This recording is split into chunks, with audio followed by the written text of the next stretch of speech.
چی تو چشاته که تو رو اینقدر عزیز میکنه، این فاصله داره منو بی تو مریض میکنه.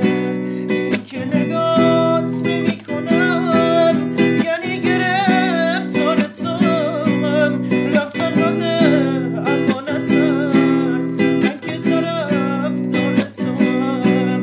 هرچی سرم شلوغ شد رو قلب من اثر نداشت، بدون تو دنیای من انگار تماشاگر نداشت. منو نمیشه حدست با این غرور لعنتی، هیچ وقت نخواستم ببینم تو لحظه ناراحتی. میخواستم نبخشمت یکی ازت تعریف کرد دیدن تنهایی تو منو بنازه